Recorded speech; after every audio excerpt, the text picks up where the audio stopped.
Hey guys, welcome back to another reaction from this channel, Mikey Reacts, and we're back today with what would appear to be another military type reaction. It's titled "The Green Beret that went." This Green Beret went on a one-man rampage. It says mature audiences only, so for those of you who don't like mature content, this might not be for you. But it seems as though, yeah, May 2nd, 1968. So this is a Vietnam era Green Beret. I have huge respect for the Green Berets. I follow Tim Kennedy, who is a Green Beret, active, I believe. So let's see what this is all about. This is from Popo Medic, and he does some really good stuff, some really good stories like this. And it's only a year old. It's got 1.1 million views, so should be very good. I'm very excited for it. So let's see what this Green Beret did. It sounds heroic. I hope when we say Rampage, we're not talking something along the lines of the My Lai massacre. I'm assuming this is totally exempt of war crimes. So let's see what this is all about, guys. If you have never been on this channel before, please like this video and subscribe to the channel. This is a small channel. I'm trying to grow it as much as I possibly can. So if you want to keep seeing videos and reactions like this and more individual content that you can see on my other channel as well, subscribe to the channel. Will help us grow and will help me grow, rather this channel grow. And yeah, leave me suggestions down below of what you'd like to see in the future. Any reactions, any content that you'd like to see me react to for the very first time, let me know, and I'll let you know if I've seen it yet or not. So let's get to this video. Also don't forget, if you want to see more of content on a personal level, you can head over to either Patreon, which is down below. The link is down below in the description. It's $5 per month. I do a lot of political content as well there. Or you can see all about my move over to Houston, Texas, over in the early spring, late winter, on my other channel, Mikey's American Dream, which you can leave down below which the link is down below. Sorry, I've lost my ability to use my words today for some reason. But let's get to this video and see what it's all about. I'm very excited for it. Let's have a look. Thursday, May 2nd, 1968. A Special Forces operator in the midst of the Vietnam War self-initiates an impossible rescue mission to save his comrades who were pinned down. Okay, so it's not just a rampage as in terms of he's avenging the deaths of his comrades. He's going to save them. So that's the rampage we're talking about. So yes, I think we're going to see some extremely honorable behavior. With nothing but a knife, the solo operator entered the jungle, neutralizing the enemy and walking out alive with 37 bullet holes in his body. Crazy.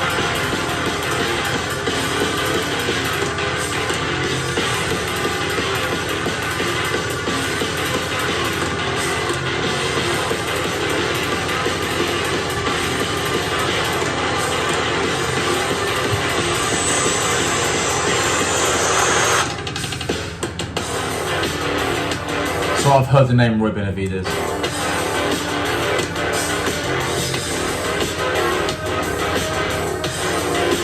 In 1952, 19-year-old Roy Benavidez enlists in the Army National Guard, having lost both his parents at a young age, followed by insistent bullying on his Hispanic and Yaqui Indian heritage. He was forced to drop out of school at the age of 15 to help support his family, and Benavidez manned up quicker than most. And after completing basic training, Benavidez was sent overseas to fight in the Korean War, an effort launched by then. Oh damn!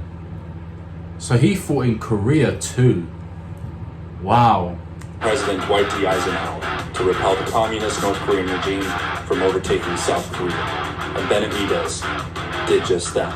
And after 3 years of bloodshed, leaving 40,000 Americans dead and another 100,000 wounded, Benavidez re-upped and went active duty as the Korean War came to an end.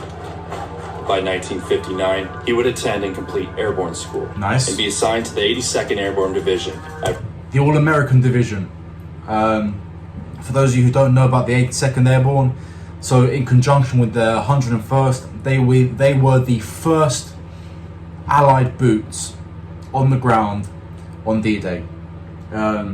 Before anyone stormed the beaches, they landed in the early hours of the morning to take Saint-Mary-Église and Carentan. And the idea was that they would create, they would silence the guns that would be firing on Omaha. and they were successful in doing so to an extent, and they made an incredible, it was an incredible thing they did. So it's a huge amount of heritage in the 82nd Airborne, huge amount of respect I have for that division. Fort Bragg, North Carolina. He wed and began planning out his life with his new bride, and it was a prosperous time in post-World War II America, following its economic expansion. They're the new Ford Trucks 460. But the world stage remained shaky. Cuba became the focus of world attention. Here, Between the chaos in Southeast Asia and the Cuban Missile Crisis, it became clear that war was soon to come. And by 1964, America entered the conflict in Southeast Asia, aka Vietnam. Benavidez made his first deployment to Vietnam in 1965 on a classified mission to embed himself as a local while working as an advisor for the Army of the Republic Vietnam Infantry Regiment with the goal of establishing intel on the North Vietnamese Army. Many don't know that Vietnam used to be a French colony, and many don't know that in order to prevent France turning communist after the Second World War, the United States offered to help maintain its colony in Vietnam, only for the French to up and leave the Americans with many advisors and thousands of troops in the country to then fight a war. Ho Chi Minh was actually was not fighting initially as a communist, but as somebody who wanted independence from France, and in turn actually turned communist and fought the Americans. So yeah. Otherwise known as the NVA. And while hiking through the dense jungle disguised as a guerrilla fighter, Benavidez stepped on a landmine. He came to at an Air Force Base hospital in the Philippines after a group of Marines discovered his body.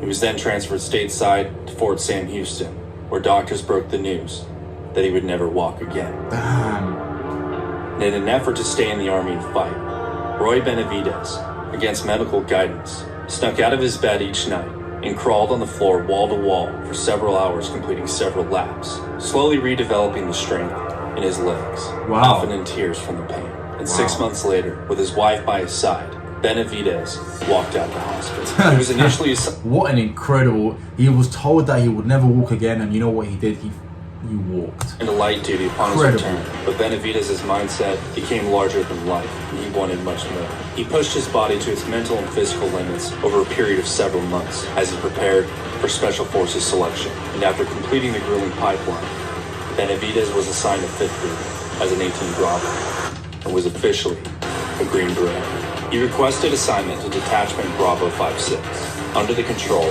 of the Military Assistance Command Vietnam Studies and Observation Group, returning to Vietnam in April of 1968. And upon arrival, only 3 years after his landmine incident, the North Vietnam Army took the fight directly to the Special Forces teams. And with violence at its peak, Benavidez narrowly escaped death after his close friend from selection, Sergeant First Class Leroy Wright, intervened, saving Benavidez's life. And by the following month, on May 2nd of 1968, Benavidez was attending church at the base when he overheard radio transmissions from Wright, who was out on a recon mission with a 12-man Special Forces team. The men were pinned down by more than 1,000 NVA soldiers and fighting for their lives. 3 helicopters returned from the extraction zone, riddled with bullets, unable to safely land and rescue the injured. One Huey crew member, 19-year-old door gunner Michael Craig from Los Angeles, was shot multiple times during the rescue operation and succumbed to his wounds in the arms of Benavidez. Furious, with no time to properly load out, Benavidez jumped on the last helicopter heading back to the extraction zone, armed with nothing but a knife and an IFAK. Pilot Larry McKibben bobbed and weaved his way through the extraction zone to evade enemy gunfire, but came to a conclusion that... This is one of the most incredible scenes I remember. I don't know if you guys have seen We Were Soldiers, but that initial scene where they're going to be dropped off at the LZ, and they follow the nap of the earth, the helicopters, you see them, the Hueys drop down. That's a really, really awesome scene. I don't know why that reminded me of that, but yeah, it's an awesome scene. Be impossible to land. Benavidez convinced McKibben to get him just above the tree line, at which point Benavidez jumped out of the chopper, breaking his fall through the trees before colliding with the jungle floor. And as he made his way towards his fallen comrades, he was shot in the leg and realized in that moment he was completely surrounded. Holy hell, man.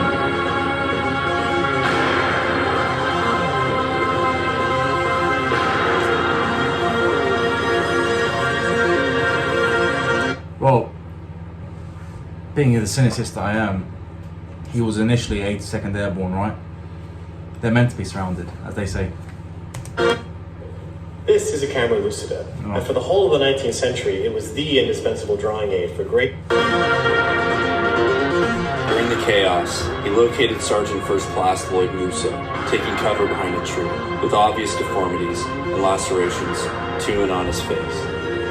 Benavidez provided morphine and dragged Musso into a better defensive position, pointing Musso's rifle in the direction of the enemy and ordering Musso to fire. Next, he located Specialist Brian O'Connor and made a run for him, taking another shot to the leg in the process, which only pissed him off, of which he described as going into autopilot, aka human instinct, carefully curated into our DNA by centuries of death and violence. And not every man's blood shares the same story in the barbaric chain of human evolution. Benavidez carried the blood of the Yaqui, and with a knife in hand, he cut down his enemy.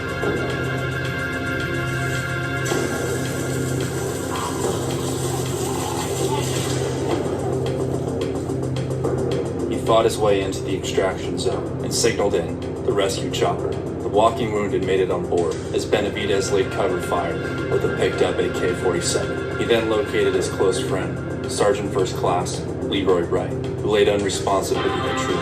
Benavidez rushed right to the chopper, but in doing so, Benavidez was shot in the stomach and struck by shrapnel from a nearby grenade. When he came to, Benavidez realized Wright was killed by the blast of the grenade. The chopper extracting the wounded had crashed, and Pilot McKibben was killed on impact. The 5 other men on board survived. Benavidez quickly extracted the men from the helicopter, administered another round of morphine, and in a last-ditch effort, called in a danger close airstrike as F-100s thundered the floor with napalm. Another rescue helicopter arrived, and Benavidez carried the wounded on board. And as he made a run to retrieve O'Connor, an NVA soldier hit Benavidez over the head with his rifle and stabbed Benavidez with his bayonet. Benavidez shouted to O'Connor to shoot the man as the two went hand-to-hand, but O'Connor was too disoriented from the morphine to react.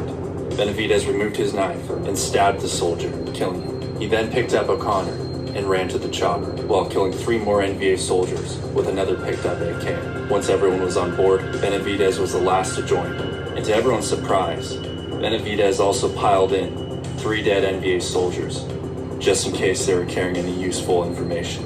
As for Benavidez himself, blood in his eyes dried his eyes shut. He couldn't speak due to a broken jaw, and his body was in hypovolemic shock. And by the time they returned to base, Benavidez was placed in a body bag. A friend and teammate approached and ID'd Benavidez as his close friend, Tango Mike, begging doctors to save him. But the doctors conferred and suggested there was nothing that could be done. Until Roy Benavidez summoned the strength to spit in the doctor's face.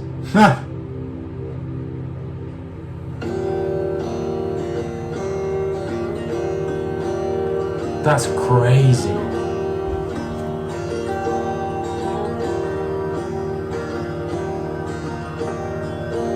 Master Sergeant Roy B. Benavidez, United States Army retired for conspicuous gallantry And it was Reagan who gave him the Medal of Honor.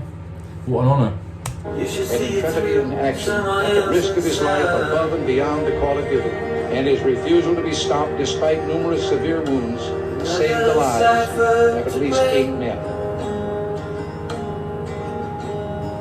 A nation grateful to you and to all your And you know what's sad is that he came back from Vietnam and people probably spat at him in the streets. comrades living and dead. What a way to treat men that will die for you, eh? Awards you its highest symbol of gratitude. The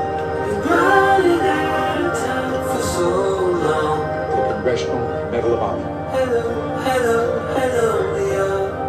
Now I'm running out of soul.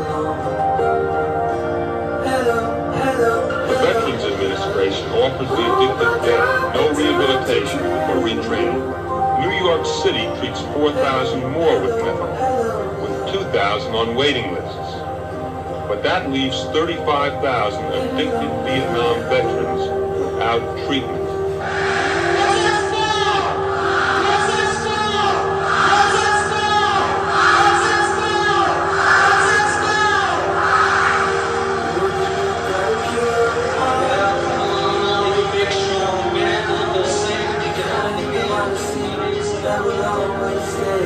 I have a number of friends who are not alive. I have a couple of people who've never returned from Vietnam and their heads are crazy, they can't be run. 500,000 Vietnam vets have experienced homelessness. People who fought for your liberty, for your rights. People who would have selflessly laid down their lives for their country, and they're homeless. People, I see them drop down into a crouch and fire and shit. The guy saves your life, and I was able to save. I feel good that I'm saying, I don't know, final goodbye to a friend. Americans can agree that Vietnam veterans deserve recognition and appreciation for their sacrifices, and that is why the Vietnam Veterans Memorial stands here today. Yes. There's been banned and called baby killers and just everything in this. They were treated very, very poorly. I almost can't understand or believe how people were treating these brave men with their lives ahead of them so poorly for fighting a war that their country asked them to fight, just because they were man enough to go and not run away to Canada.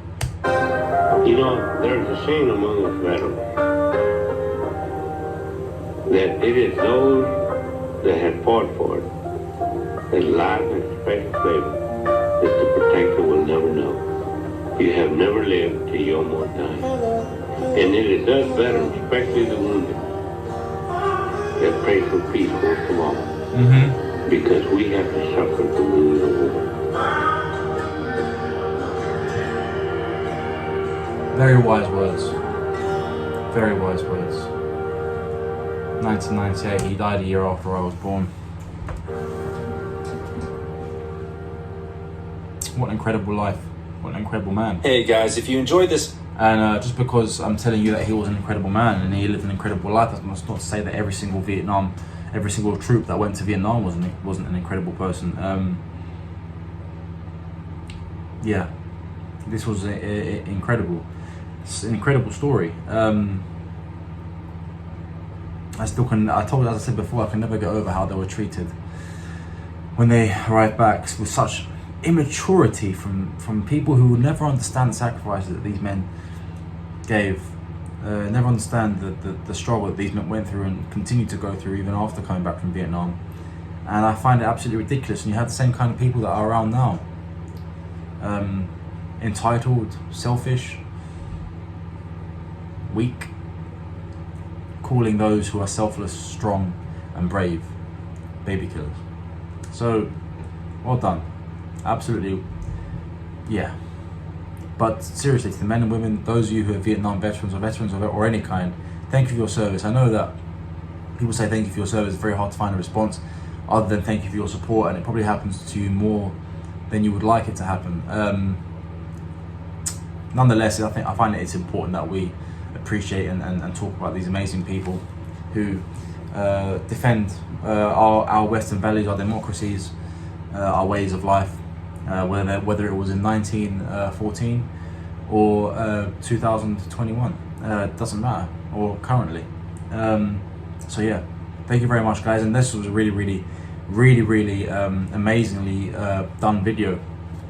and it's an important thing to learn about. It's important for people to know. So yeah, really good. I hope to do some more videos from Papa Medic. He's got some other ones out that have been around for a little over a year now, and even some that I think one was released 2 weeks ago. So yeah, I'm really looking forward to doing some more stuff here. If you guys enjoy it, let me know, and I'll do more stuff from Papa Medic, some more stories like this, because the storytelling is really good. So thank you so much, guys. Don't forget to like this video, subscribe to the channel, hit the notification bell so you don't miss out on any new content, and also head over to Patreon and my new channel, which are both down below. Patreon's just $5 per month, less than a cup of coffee in most places, and I'll see you over there. Thank you very much, guys. Like and subscribe, and I'll see you on the next video.